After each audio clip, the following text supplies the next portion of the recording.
आइए जानते हैं आज के प्रमुख अंतर्राष्ट्रीय खबरों को। पहले एक नजर हेडलाइंस पर।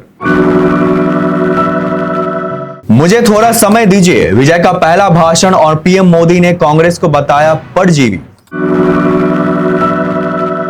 थालापति विजय के सीएम बनने पर प्रकाश राज ने किया रिएक्ट। कमल हसन बोले तुम्हारे राज्य में तरक्की हो।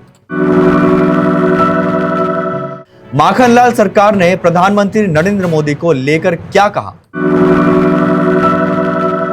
असम में फिर से मुख्यमंत्री बनेंगे हिमंता, विधायक दल की बैठक में नेता चुने गए। ईरान की चेतावनी, यूएस ठिकानों और जहाज निशाने पर। आत्मघाती हमले से दहला पाकिस्तान, विस्फोटक से भरी गाड़ी चेकपोस्ट से टकराई। कतर के पास जहाज पर हमला, उधर दूसरा शिप पाकिस्तान ले जा रहा गैस। भारत को बड़े संकट से बचाने में रोजाना 1700 करोड़ खर्च। मैं पूरी तरह बदल गई, कियारा आडवाणी ने शेयर किए एक्सपीरियंस। 17 साल बाद हुआ ऐसा, 21 साल के बल्लेबाज ने डेब्यू मैच में जड़ा शतक।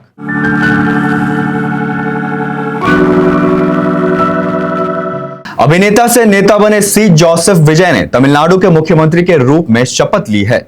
इसके साथ ही तमिलनाडु की राजनीति में दो प्रमुख द्रविड़ दलों का वर्चस्व समाप्त हो गया है। विजय के साथ साथ 9 अन्य नेताओं ने मंत्री पद की शपथ ली है। जब विजय के नेतृत्व वाली कैबिनेट ने पदभार संभाला तो उन्होंने मुख्यमंत्री के रूप में अपना पहला आदेश शपथ लेने वाली जगह यानी मंच से ही जारी किया। उन्होंने पहला हस्ताक्षर तमिलनाडु के सभी घरों को 200 यूनिट तक मुफ्त बिजली उपलब्ध कराने के आदेश वाले दस्तावेज पर किया। इसके बाद विजय ने मादक पदार्थों की तस्करी से निपटने के लिए हर जिले में एक स्पेशल फोर्स और महिलाओं की सुरक्षा के लिए एक विशेष कार्यबल लायंस की स्थापना के आदेश भी जारी किए। आखिरकार जिस पल का इंतजार था वह आ ही गया। थालापति विजय तमिलनाडु के नए मुख्यमंत्री बन गए। 10 मई को उन्होंने चेन्नई के जवाहरलाल नेहरू स्टेडियम में राज्य के 9वें मुख्यमंत्री के रूप में शपथ ली, जहां साउथ के कई सेलेब्स विजय के इस खास पल के गवाह बने और समारोह में मौजूद थे।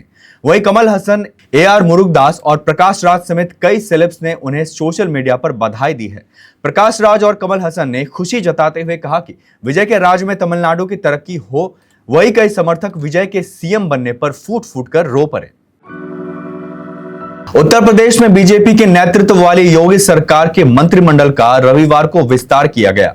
राज्य सरकार के मंत्रिमंडल में 6 नए चेहरे को शामिल किया गया है। उत्तर प्रदेश के पूर्व मुख्यमंत्री अखिलेश यादव ने इस मंत्रिमंडल के विस्तार पर प्रतिक्रिया दी है। अखिलेश यादव ने सोशल मीडिया प्लेटफॉर्म एक्स पर लिखा, समय बिताने के लिए करना है कुछ काम। वैसे भी मंत्रिमंडल के विस्तार में तो इनका कोई काम है नहीं, उधर से पर्चा आएगी, यहां तो सिर्फ पढ़ी जाएंगी। भाजपा राज में वैसे भी सीएम का मतलब बस यही रह गया है। Courier messenger. उत्तर प्रदेश की राज्यपाल आनंदीबेन पटेल ने 8 नेताओं को मंत्री पद की शपथ दिलाई, जिनमें 6 नए चेहरे हैं। इनमें 2 को कैबिनेट मंत्री, 2 को राज्य मंत्री और 4 को राज्य मंत्री के तौर पर शपथ दिलाई गई। हेमंत विश्व शर्मा को असम विधानसभा में भाजपा के नेतृत्व वाले एनडीए का नेता चुना गया है। वहीं 12 मई को मुख्यमंत्री पद की शपथ लेंगे। इस बैठक में नड्डा और हरियाणा के मुख्यमंत्री नायब सिंह सैनी केंद्रीय पर्यवेक्षक और सह पर्यवेक्षक के रूप में उपस्थित रहे। बैठक के बाद जेपी नड्डा ने बताया कि भाजपा के 8 विधायकों ने शर्मा का नाम विधायक दल से नेता के रूप में प्रस्तावित किया। इससे पहले असम भाजपा विधायक दल की बैठक सुबह यहां आयोजित की गई ताकि अपना नेता चुना जा सके, जो पूर्वोत्तर राज्य में नई सरकार का नेतृत्व भी करेंगे। नड्डा ने कहा कि गठबंधन के अन्य सहयोगी एजीपी और बीपीएफ ने भी शर्मा के नामांकन का समर्थन किया, जिसके चलते उन्हें सर्वसम्मति से एनडीए का नेता चुन लिया गया। ईरान के IRGC ने अमेरिका को कड़ी चेतावनी दी है। IRGC के नौसेना कमांड ने एक्स पर पोस्ट कर कहा कि अगर फारस की खाड़ी या हॉर्मुज स्ट्रेट में ईरानी तेल टैंकरों और व्यापारिक जहाजों पर फिर हमला हुआ तो अमेरिकी ठिकानों और सैन्य जहाजों पर भारी हमला किया जाएगा। इसके बाद IRGC की एरोस्पेस फोर्स ने अलग पोस्ट में दावा किया कि हमारी मिसाइलें और ड्रोन पहले से ही अमेरिकी ठिकानों और दुश्मन जहाजों पर लॉक हो चुके हैं और अब सिर्फ हमला करने के आदेश का इंतजार है। वही वॉल स्ट्रीट जर्नल की रिपोर्ट के मुताबिक अमेरिका ने 14 पॉइंट वाली ड्राफ्ट तैयार किया है, जिस पर ईरान के जवाब का इंतजार है। राष्ट्रपति ट्रंप ने पहले पत्रकारों से बात करते हुए कहा था कि शनिवार सुबह तक जवाब मिलने की उम्मीद है। हालांकि ईरान का जवाब अब तक नहीं आया है। ईरान के विदेश मंत्रालय के प्रवक्ता इस्माइल बघई ने कहा कि अमेरिकी प्रस्ताव अभी समीक्षा के दौर में है और सही समय पर इसका जवाब दिया जाएगा। हम अमेरिका की समय सीमा नहीं मानते। ईरान अपना काम अपने तरीके से करेगा। पाकिस्तान के बन्नू जिले में शनिवार देर रात एक भीषण आत्मघाती हमला हुआ। मामले में एक आत्मघाती हमलावरों ने बारूद से भरी अपनी गाड़ी को फतेह खेल पुलिस चेक पोस्ट में दे मारी। इस जोरदार धमाके में 15 पुलिस कर्मियों की जान चली गई और 3 अन्य जवान घायल हो गए। अधिकारियों ने इस घटना की पुष्टि की है। धमाका इतना जोरदार था कि पुलिस चेकपोस्ट पूरी तरह मलबे में तब्दील हो गया। बन्नू के डीआईजी सज्जाद खान ने बताया कि विस्फोट से भारी तबाही हुई और कई जवान मलबे के नीचे दब गए। बचाव दल ने रात भर चले अभियान के बाद मलबे से 3 पुलिस अधिकारियों को सुरक्षित बाहर निकाला। घायलों को तुरंत जिला मुख्यालय अस्पताल में भर्ती कराया गया, जहां डीआईजी ने जाकर उनके इलाज का जायजा लिया। अधिकारियों ने मृतक जवानों की पहचान कर ली है। इनके नाम रहमत, आयाज, सनाउल्लाह, नियाज अली, हबीब, सदाउल्लाह, सादुल्लाह जान, कामरान, पुत्र खान सिकंदर, एक अन्य कामरान नरुल्लाह, आबिद जानी, इमरान कलीमुल्लाह, सादिकुल्लाह, मुनीर आलम खान, रातुल्लाह खान और फारूक हैं। घायल जवानों के नाम मुजरिम फिरोज, हयातुल्लाह और कदरुल्लाह बताए गए हैं। कतर के तट के पास समुद्र में अचानक हमले की खबर ने एक बार फिर पश्चिम एशिया में तनाव बढ़ा दिया है। यूके मैरीटाइम ट्रेड्स एजेंसी के मुताबिक दोहा से करीब 23 नॉटिकल मील उत्तर पूर्व में एक मालवाहक जहाज पर अज्ञात प्रोजेक्टाइल से हमला किया गया। रिपोर्ट के अनुसार यह हमला एक बल्क करियर जहाज पर हुआ जो कतर के समुद्री इलाके के पास गुजर रहा था।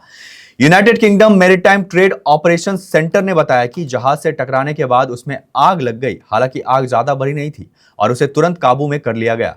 अच्छी बात यह रही कि इस हमले में किसी की हताहत होने की खबर नहीं है और ना ही पर्यावरण का किसी नुकसान की पुष्टि हुई है। लेकिन इस घटना ने क्षेत्र में पहले से चल रहे तनाव को और बढ़ा दिया है। जहाज तब निशाना बना है जब शनिवार को खबर आई थी कि कतर का एक एलएनजी जहाज पाकिस्तान जा रहा है।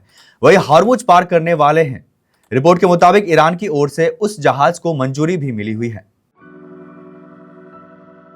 पश्चिम एशिया में जारी युद्ध और वैश्विक कच्चे तेल की कीमतों में भारी उछाल के बीच भारत में पेट्रोल, डीजल और रसोई गैस की कीमतों को स्थिर रखने की बड़ी कीमत अब सरकारी तेल कंपनियों को चुकानी पड़ रही है। सूत्रों के मुताबिक देश की सरकारी तेल विपणन कंपनी ओएमसीज हर दिन करीब 1600 से 1700 करोड़ रुपए का अंडर रिकवरी बोझ उठा रही है। पिछले 10 हफ्तों में यह कुल घाटा 1 लाख करोड़ रुपए के आंकड़े को पार कर गया है। अब सवाल यह उठ रहा है कि ये कंपनियां कब तक इस वित्तीय दबाव को झेल पाएंगी।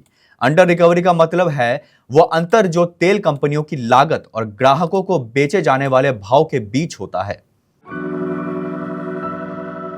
बॉलीवुड एक्ट्रेस कियारा आडवाणी इन दिनों अपनी मदरहुड जर्नी को एंजॉय कर रही है।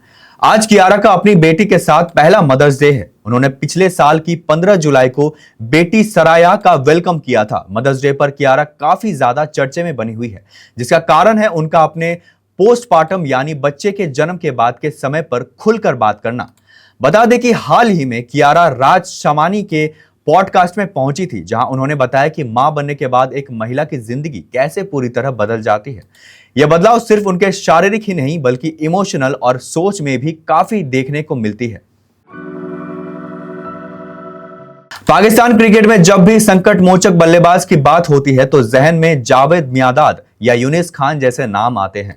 रविवार को ढाका के शेर बंगाल नेशनल क्रिकेट स्टेडियम में एक 21 वर्षीय युवा खिलाड़ी ने यह साबित कर दिया कि वह इस विरासत को आगे बढ़ाने के लिए तैयार हैं। बाएं हाथ के सलामी बल्लेबाज आजान अवैस ने बांग्लादेश के खिलाफ पहले टेस्ट मैच में शानदार शतक जड़कर न केवल अपनी टीम को संभाला बल्कि रिकॉर्ड बुक में अपना नाम सुनहरे अक्षरों में दर्ज करा लिया।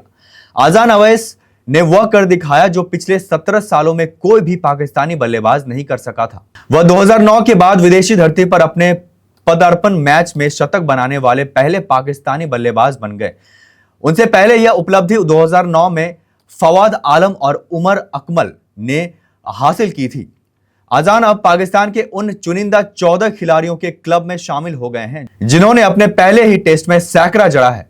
इस फहरिस्त में मियांदाद और यूनिस जैसे दिग्गज शामिल हैं, लेकिन विदेशी पिच पर इस कारनामे को अंजाम देना आजान की उपलब्धि को और भी खास बनाता है।